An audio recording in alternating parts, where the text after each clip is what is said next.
Hello everyone, and thanks for joining School of the American Rifle. This is part 2 of our Black Rain Ordnance SPEC15 Autopsy and Repair. So we will have to pause this video when we're doing some of the processes because YouTube does not allow people like me to do build videos. So we have to be very careful about how we're showing assembly so we don't violate their terms and get our channel closed down. If that upsets you, I apologize. It's not intended to try to dupe you into anything. It's just we have to play by the rules. That being said, let's go ahead and get started. So I'm going to show you all the parts that we're going to replace in this video. The buffer. It has the really soft pad. We're going to put an H2 in it that has a proper pad on it. It's not mushy. We're going to change the gas block and the gas tube. It has a clamp on with a standard gas tube, and what we're going to put in it is a BRT Easy Tune. The owner decided not to replace the barrel or put an adjustable gas block on it, and I'll do a quick show of this right here. The hole in it is a lot smaller than a typical gas tube. You can't see that one, but let me grab a different one.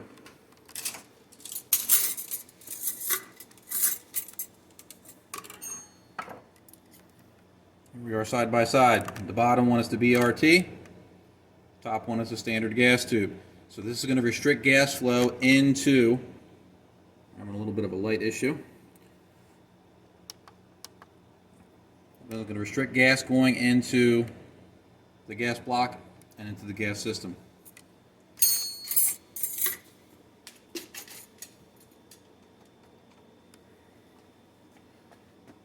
Okay, the gas block we're going to use is going to be a BCM. They tend to be some of the best fitting gas blocks. Forward controls tends to be really tight, Sons of Liberty as well.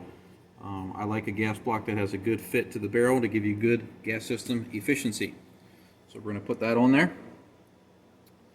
We are going to replace the buffer spring. The original buffer spring is really short compared to the Sprinco. So we're going to change that out. This is a Sprinco Blue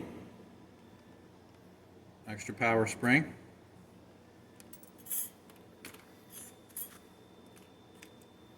We're going to put Sprinco Extractor and Ejector springs.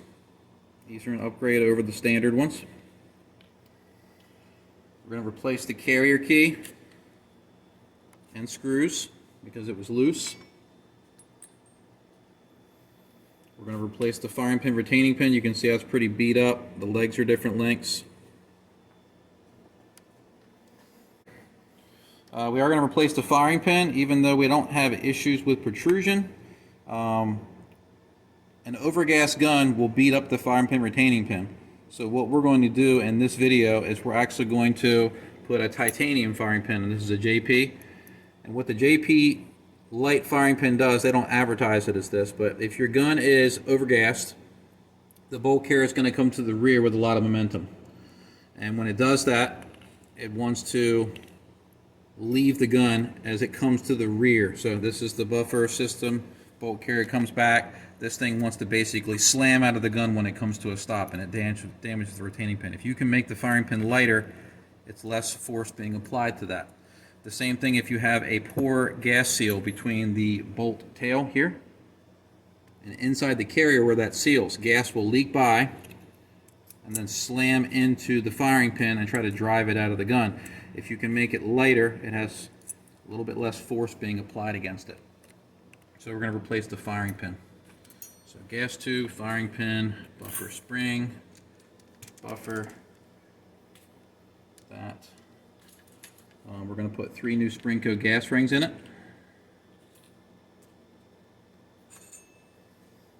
I don't know what I did with the extractor spring, but I'll find it. There it is right there in the back. Firing pin retaining pin. What else do we have? Gas rings. We have to put a new end plate on it because we are going to retighten the castle nut. We need a good thing to stake against. And we're also going to put all new, what I call upgraded pins in here. These are spiral pins, S-P-I-R-O-L. So we have gas tube, ejector, trigger guard, bolt hold opener, bolt catch, and the forward assist. We have to replace the forward assist one because when they put it in, They did a number on it. They mushroomed the crap out of it, and it was really difficult to get out. They damaged this when they did the initial install. They hit it pretty hard from the top, and there was a slip mark. We're going to touch that up. We can't make that go away completely, but we'll make it look better. But it was pretty messed up. We've already fixed the dust cover issue, and we've already fixed the feed ramp issue. Look at the feed ramps. No more clicky ramps. Nice and smooth. We also dimpled the barrel to accommodate the set screw gas block.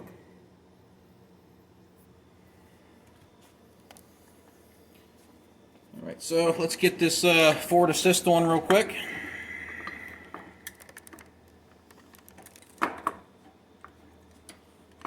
There's lots of jigs that you can use to do this, but I'm just going to use the tools that I have handy. Spiral pin, Forward Assist.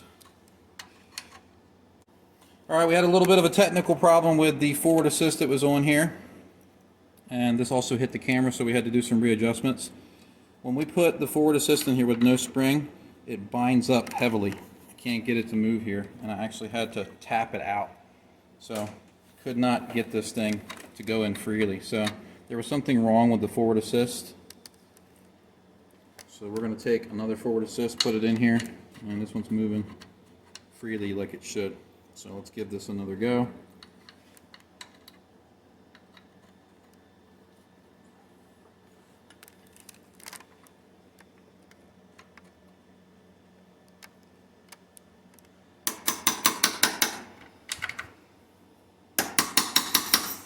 Gonna go almost all the way in with it, and then we'll just drive it below the surface, and then we have proper function. So we had a problem with the Forward Assist on this gun too. We have some damage right here from the original installation, so we'll take some aluminum black. We're going to touch that up. If you've never dealt with aluminum black, it works really good at hiding marks.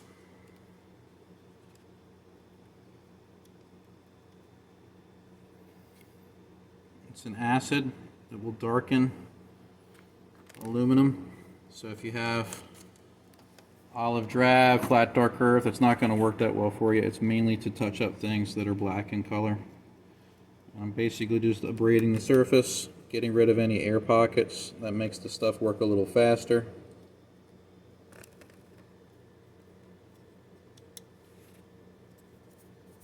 On the bottom it looks good.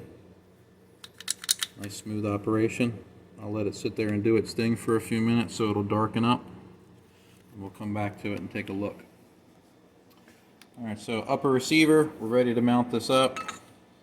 Even though some people don't like the idea of this and they debate its usefulness, we are going to bed this barrel. This is Loctite 620, sleeve retaining compound. You can use other products. The 620 has a higher temperature rating.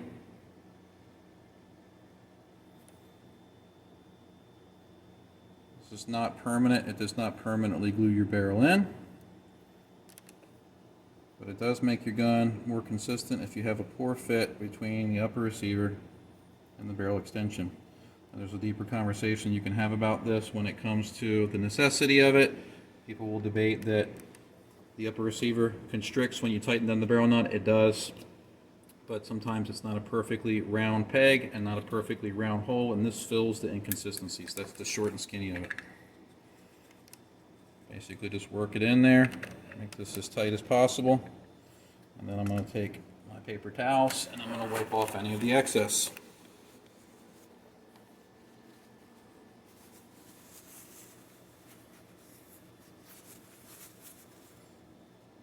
Get my brush.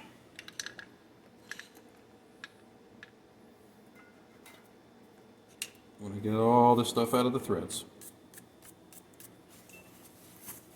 You do not want to glue your barrel nut in place. Not a good idea.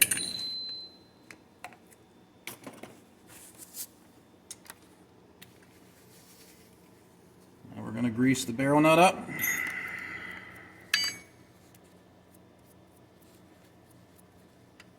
This is Aeroshell 64. get the barrel nut shims. They had some on here. You also want to lubricate in between shims, because if you don't, they can bind up.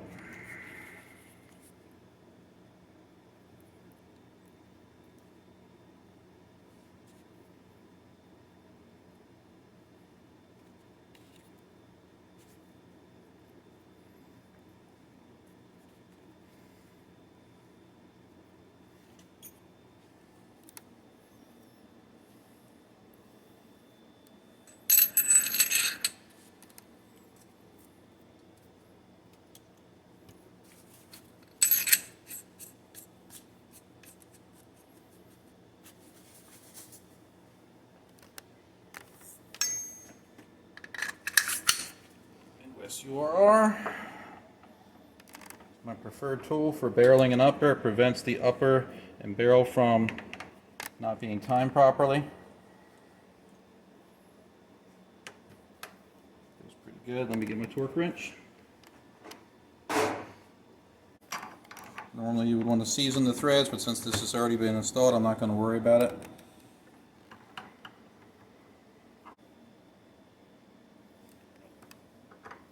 We put 44 on it.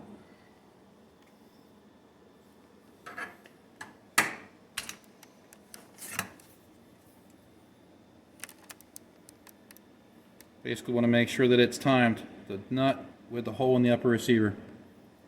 We're dead on.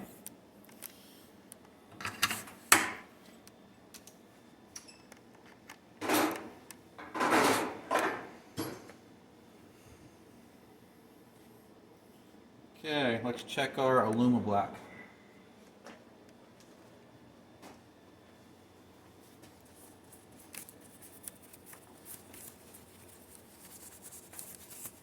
There's where our touch-up is. Not perfect. You can still see the dent there, but much better than it was.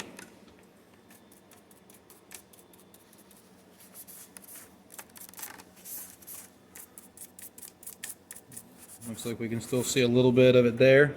So I'll hit it with a little bit more. Come to the back here. Put a little bit more on it.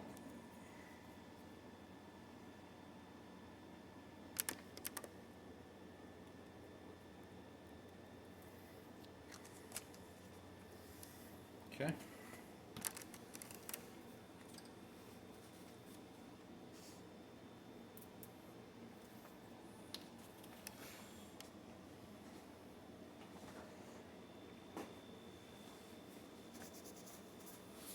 Let's get our gas tube installed.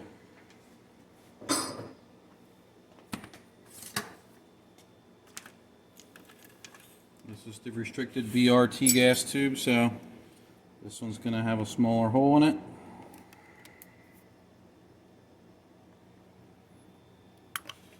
Get those holes lined up.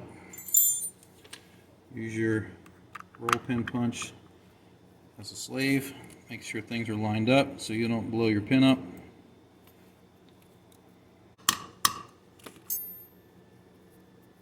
Pretty even. Alright, that's installed.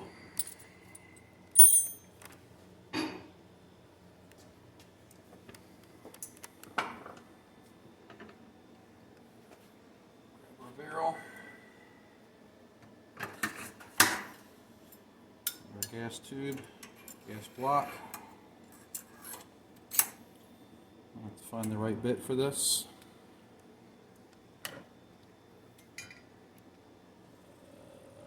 Let's see. That was the one.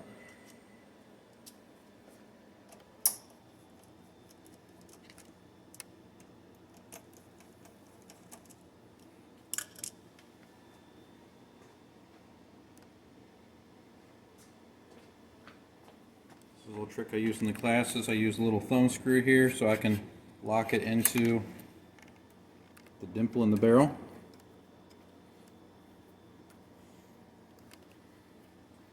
Now I'm going to check with my bore scope and make sure we have alignment.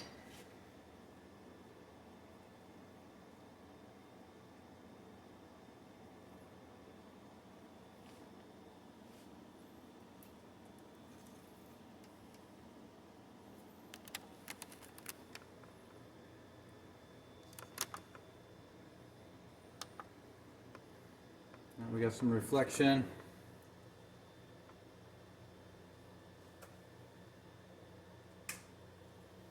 There we go.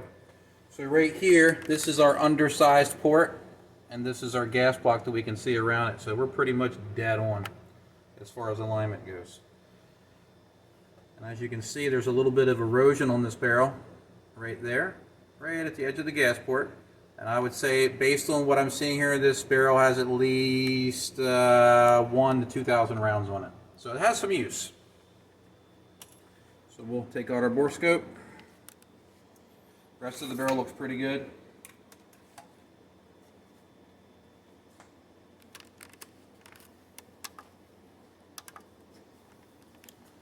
Now at this point, now that I got everything mocked up, I'm going to take and install knurled tip set screws. These have little teeth on them.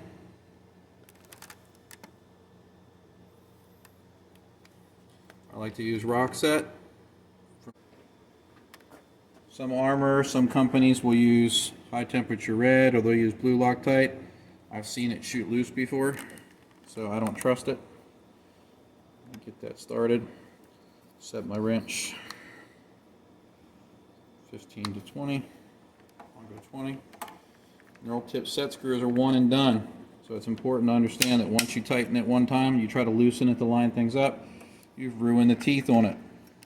That's why I use this little thumb screw cheater thing. We do have those on our website if you're interested in them. Not making this video to sell people things though. And now we're lined up on our dimple. Put that in.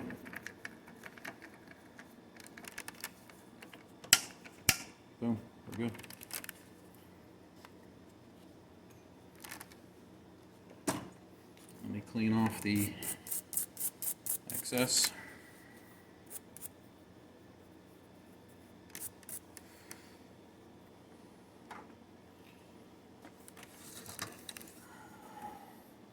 I didn't show you guys the feed ramps in the gun, but now they're perfect, nice and smooth. You able to get a good view of that? No hang-ups though.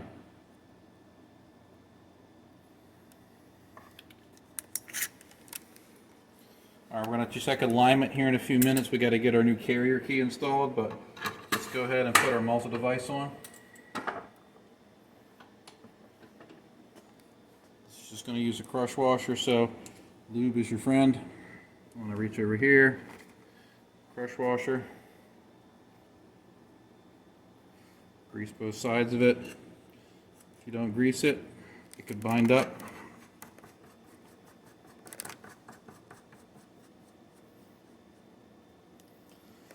Alright, I don't really have enough rotation to do what I want to do here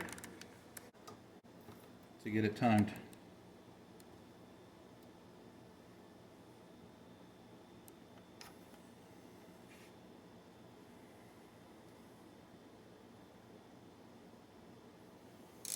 We hit about 20. All right. Clean this off. Go ahead and mount our rail real quick since we've already got everything out.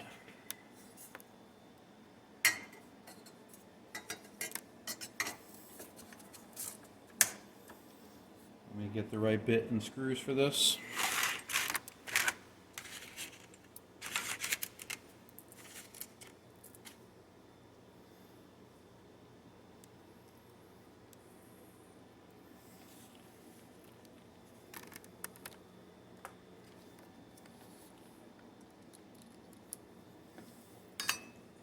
Going to grease all of these. We're just going to get them sort of lined up, and then we'll use the torque wrench on it. If you use a torque wrench, you don't have to use thread locker.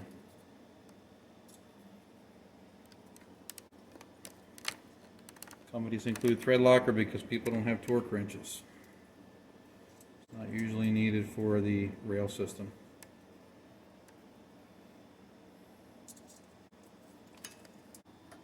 Once I tighten down. I'm going to flip the rail over. Make sure that the rail system is level to the upper receiver.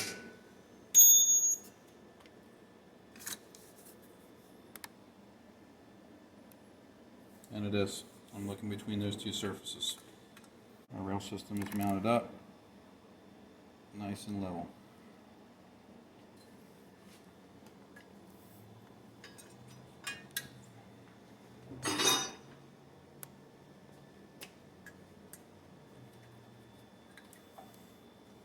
Alright, put the upper off to the side for a moment. Going to replace our carrier key.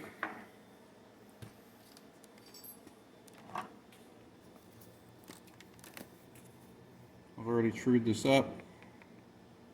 This is not the TDB spec, but the green Loctite tends to harden pretty well, where a lot of the called out sealants here never fully harden, and they can blow out.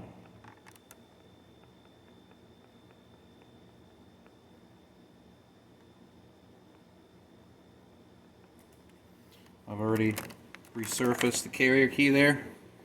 People will debate whether or not that's necessary, since this doesn't get trued up.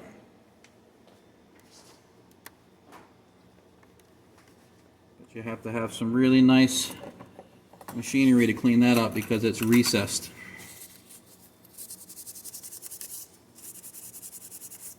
So we're just going to make one of the two things as accurate and true as possible. So in the end, we end up with a 50% improvement.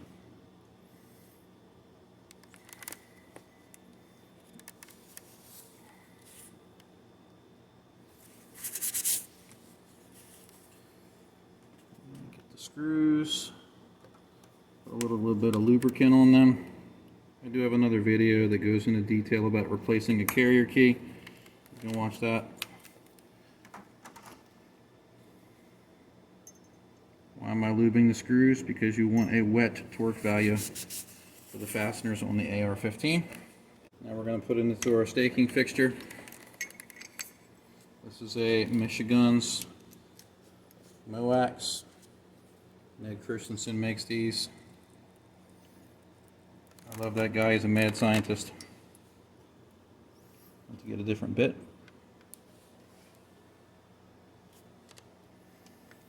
I'm using modified screws for this fixture, not the ones that are included with it, not because I believe that what I do is better,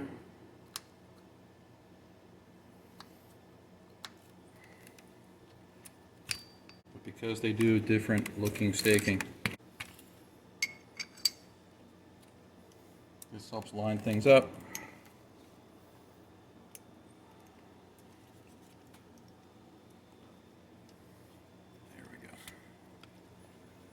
And instead of using the shoulder bolts that this comes with and you stop, this one is going to use torque value.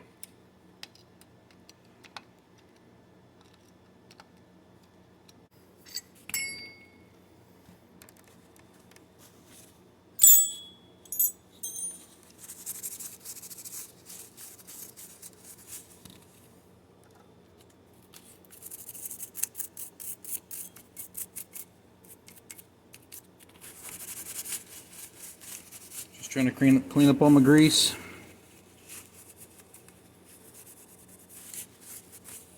And there's our staking job. And since we're going to test this in a second, I'm going to set the Loctite up by torching it. I need to get weed trimmer line so I can clean this out. 1 second.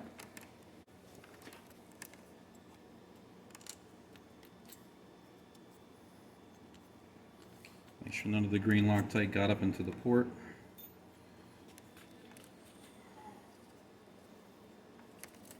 Cleaning it out and heat it so it sets the Loctite.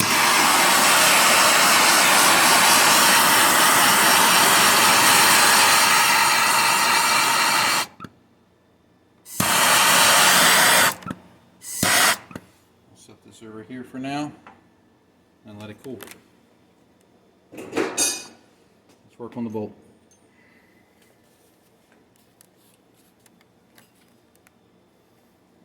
back.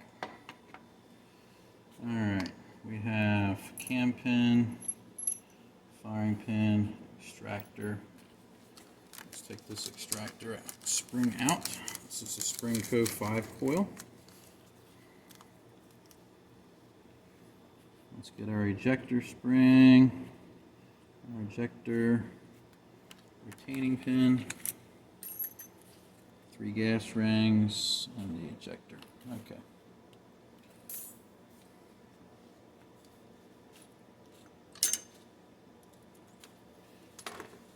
Okay, let's get our ejector installed. Make sure that we actually have a bevel on it.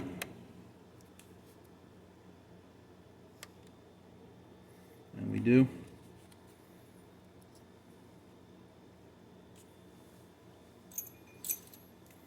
I'll come over to the vise so I can push this in place.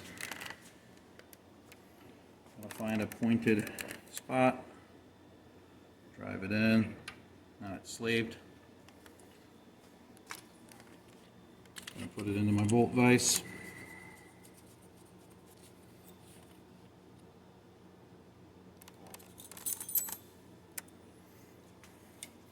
And you should do it on a more solid surface, not a pad, but I'll test my skill, see what I can do. Get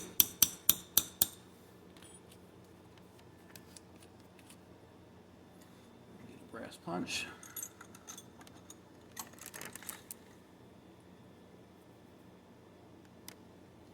Nice clean movement, we're good.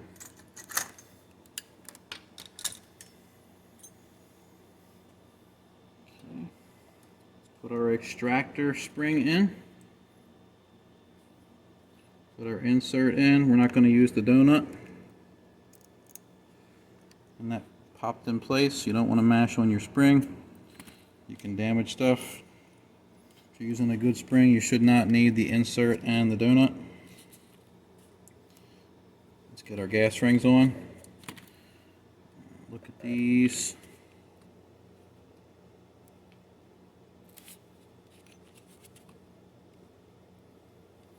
You may not know this, but gas rings have a round side and a sharp side.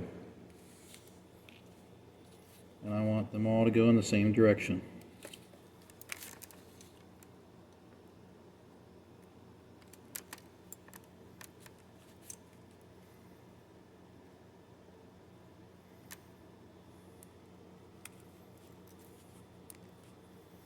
Gas rings do not have to stagger. If your gun won't work, if the gas rings line up, you've got a problem.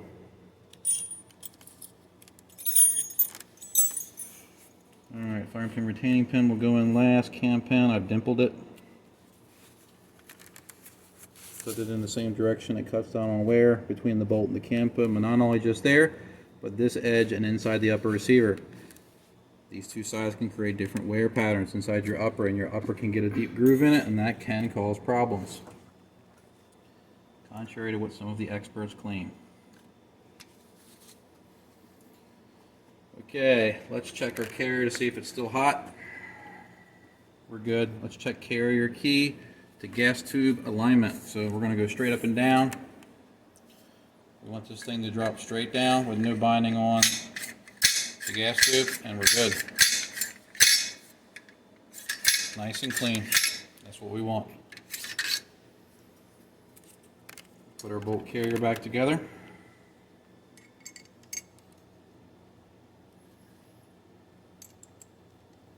Mark pointing forward. This is our titanium firing pin. I'm going to measure protrusion with it. I want to take the bolt back out to do it, but I'll try it like this.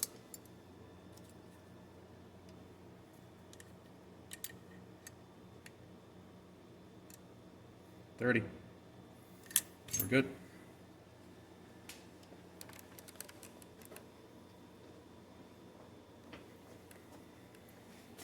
Get the charging handle.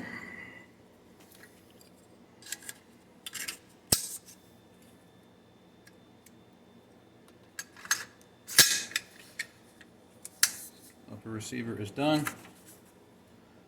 Now let's get working on the lower. our buffer into our spring.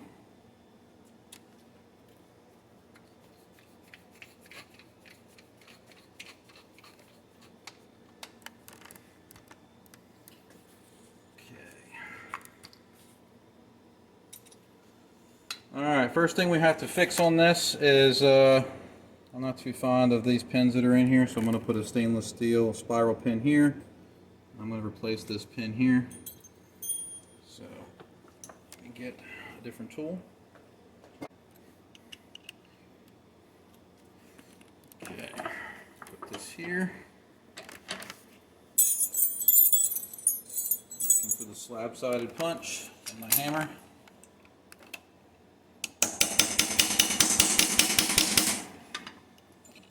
Looks like they bashed this one in there too.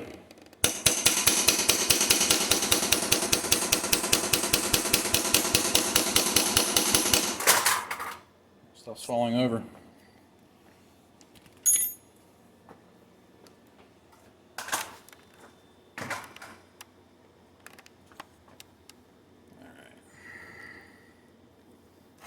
So we're going to have to resort to some violence.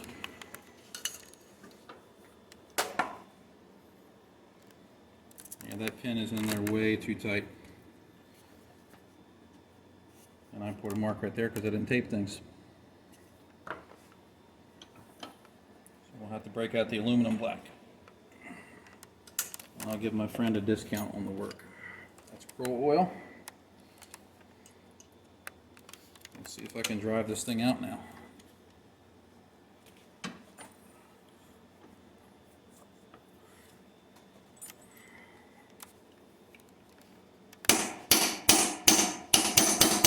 There we go. Should not be this difficult to drive this out. That pin's gone. Almost bent my punch. Alright, let me get a tactical toothpick, a little cut down toothpick.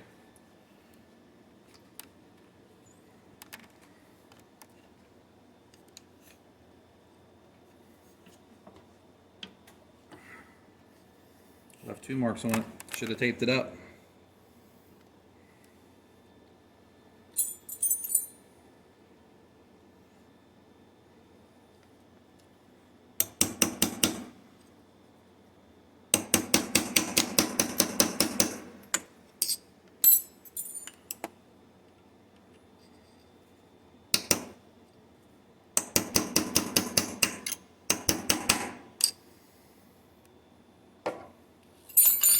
Kobe, I owe you some money for a refinish. Look, multiple marks there. Normally you want to put a piece of painter's tape there, touch it up. I should have slowed down. So we shoot these videos raw, and if I mess up, hey, it happens. Someone who takes pride in their work will fix it, pay for a replacement. The proper fix would just be to get the whole thing re-anodized. It does have some wear and tear already on it, marks from the rail, other areas, but that doesn't mean that I can add to it.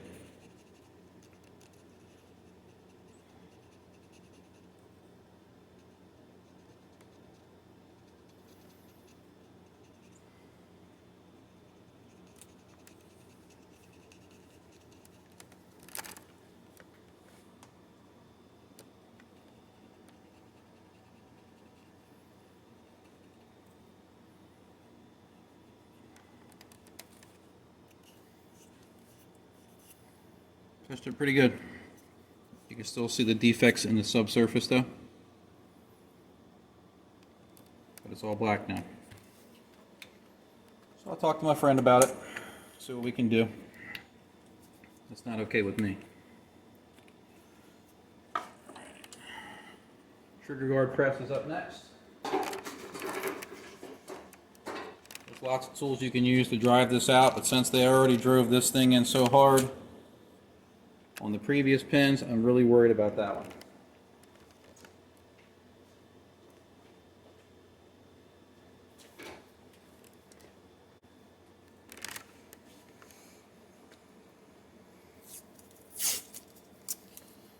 Last time that I made a mark on a lure like this was probably a year ago.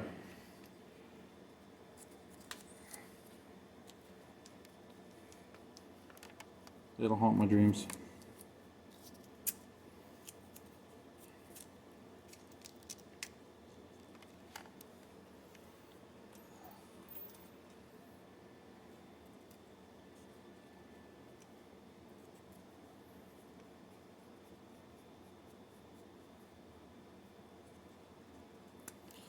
This is a Little Crow Gunworks trigger guard press.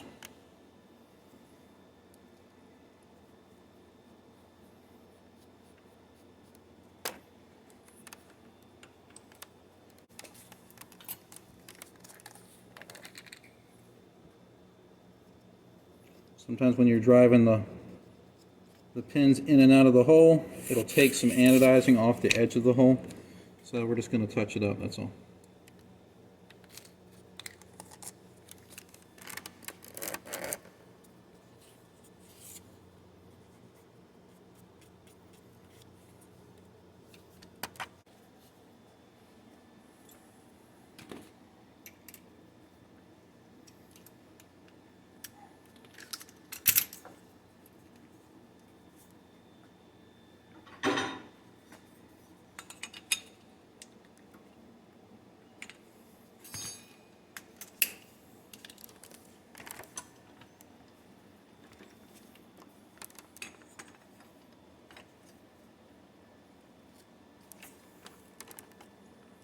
Whole thing wants to turn.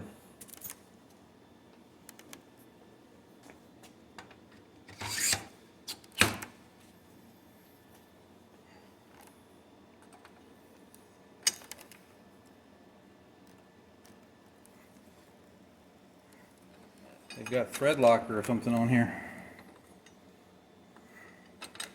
The tube wanted to turn with the castle nut, so I'll show you guys once I get it loose. Some kind of thread locker on here.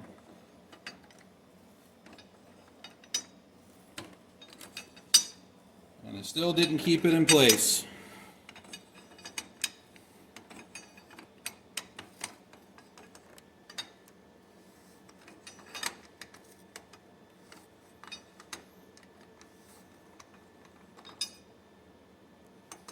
People all over the internet, well, I use blue thread locker, I use red here. Use it, but if you don't follow the right torque value, it isn't going to help you much.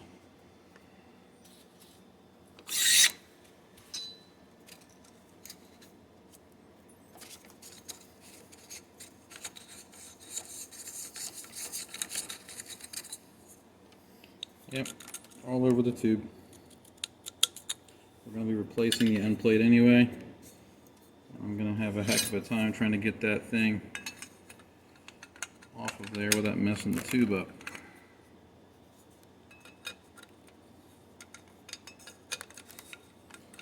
Don't know why they had to use thread locker here.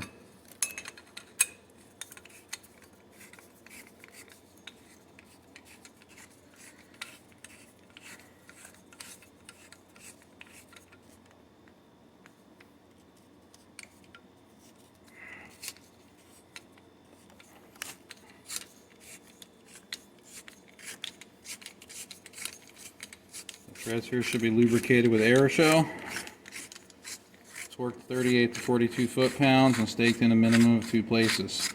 Now, there's a deeper discussion you can have about staking,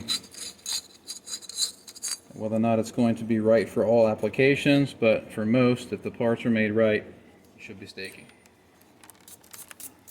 There we go. It's all just coming off.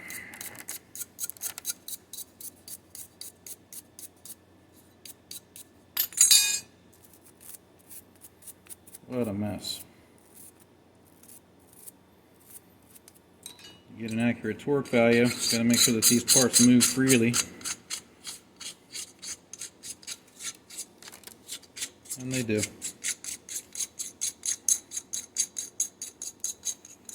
Alright, let's get our new end plate on. Let's get our grease.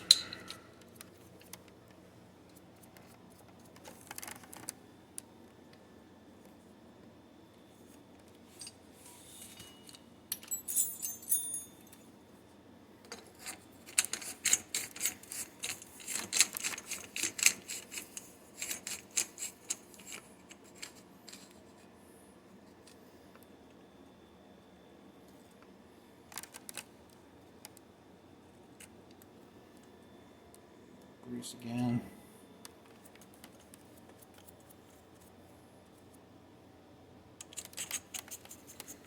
And tighten it down.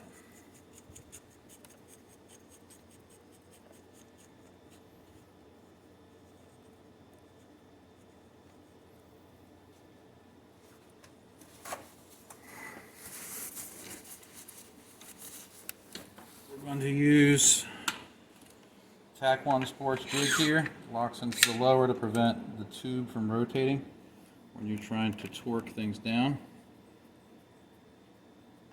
It's an expensive jig, but it's one of the best that you can get.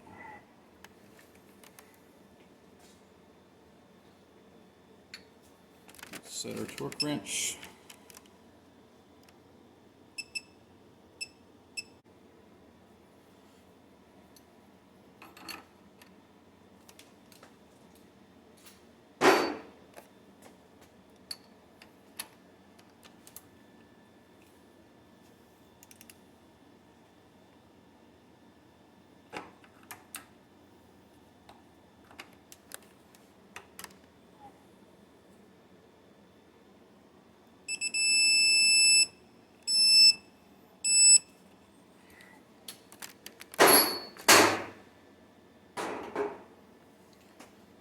Okay.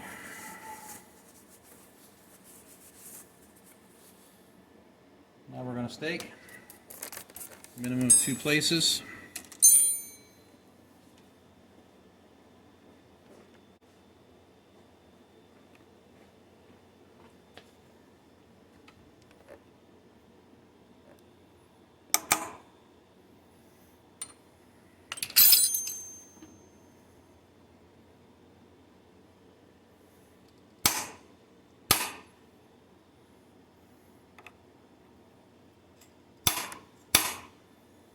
There's one.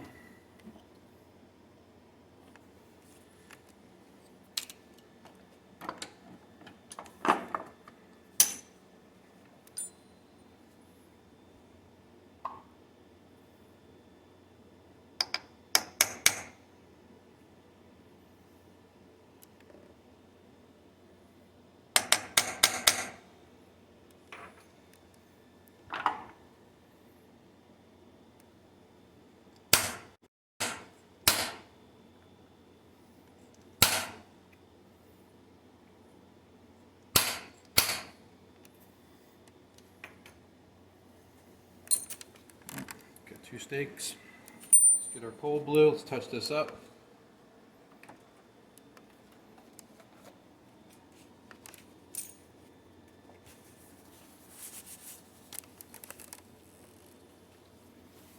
So I want to drive these down a little bit.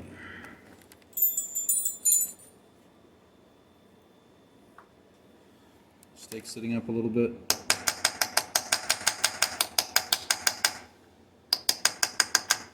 Don't like any sharp edges. Touch it up with some cold blue.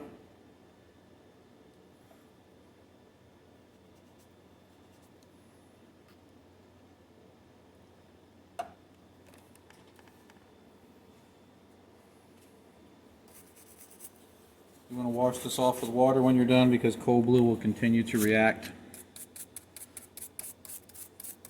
to the metal and you'll get rust. So there's our 1 stake.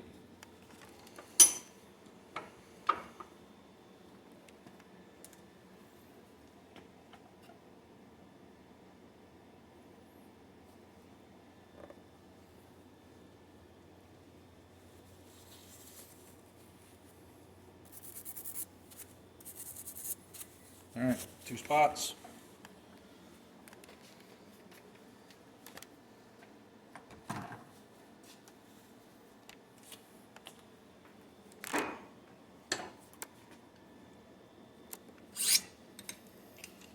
Let's check our carrier key travel.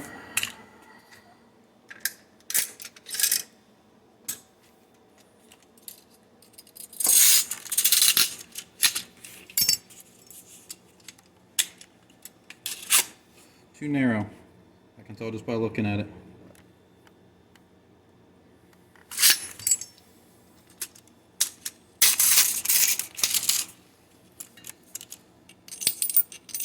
2/4. Space it out. You could replace the receiver extension. That's too wide. So I'll take one out.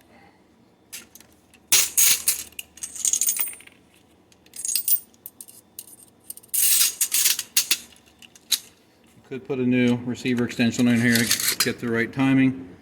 We're right on the edge right there, but that will pass.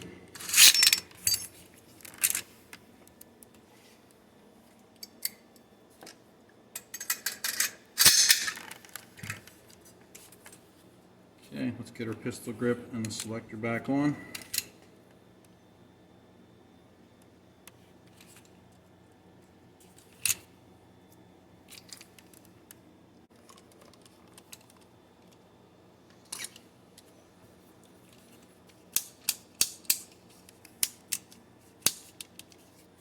Everything's holding. Alright, so we replaced gas tube, gas block, buffer spring, end plate, buffer, firing pin, forward assist, carrier key and screws, ejector, firing pin, retaining pin, all the split pins, roll pins, whatever you want to call them, and the gas rings.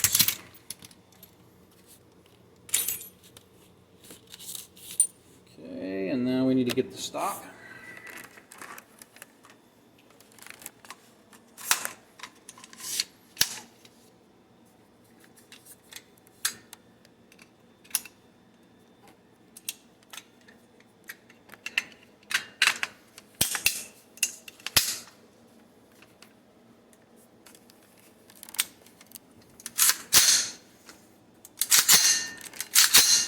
Alright, we're going to pause the video for 1 second, go over to the trap, and get this thing tested.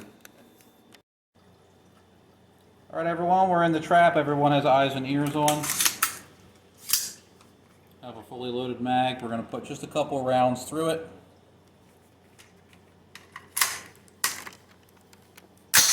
Feeds great. And let's see where ejection pattern is. Before we were kicking out shells pretty far forward, 1:30, 2 o'clock, probably closer to 1:30, 1 o'clock. Here we go, test fire. Straight out at 3 o'clock.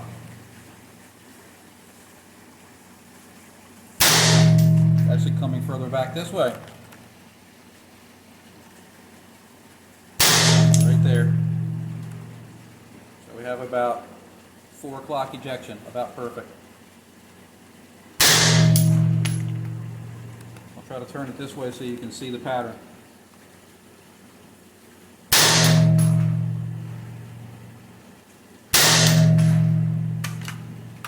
See if we get bolt lock.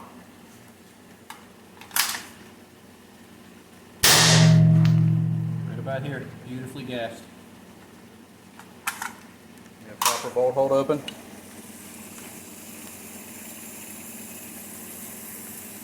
Very soft shooting now. So everyone, we got the Black Rain back up and running. Took about, let's see, Sprinco, this is about $30 worth of springs between this, and the Extractor spring. And then we have a $35 buffer, so that's $75. The gas tube from Black River Tacticals, pretty pricey. They're about $75 shipped, so let's say $150 plus a BCM Gas Block. We're about $210. $30 for this. $230. $235. $245. $265. $270. $275. Let's just say $300 worth of parts, and we have it up and running. Some people would say, well, why don't you just send it into Black Rain, let them make it right? Some people would have the opinion, well, if it was made like this out of the factory, that it would just be put in a substandard condition again. I'm not saying that's the case, but my friend wanted me to fix this. I'm going to scratch this gun in the meantime, but we'll work that out after the video. Everything's installed right. Buffer tubes installed right. Fire control groove, it's safe. We gauged out everything. Headspace is good. Besides this gun having a large gas port and essentially beating itself apart, I would say that we have success here, and this is how we controlled it, by using an undersized gas tube from Black River Tactical and some great springs from Sprinco. I was not paid to do these. I bought these components. My friend will be reimbursing me for the components, but I'm giving him the labor for free. As always, I hope you found this video educational. Thanks for watching.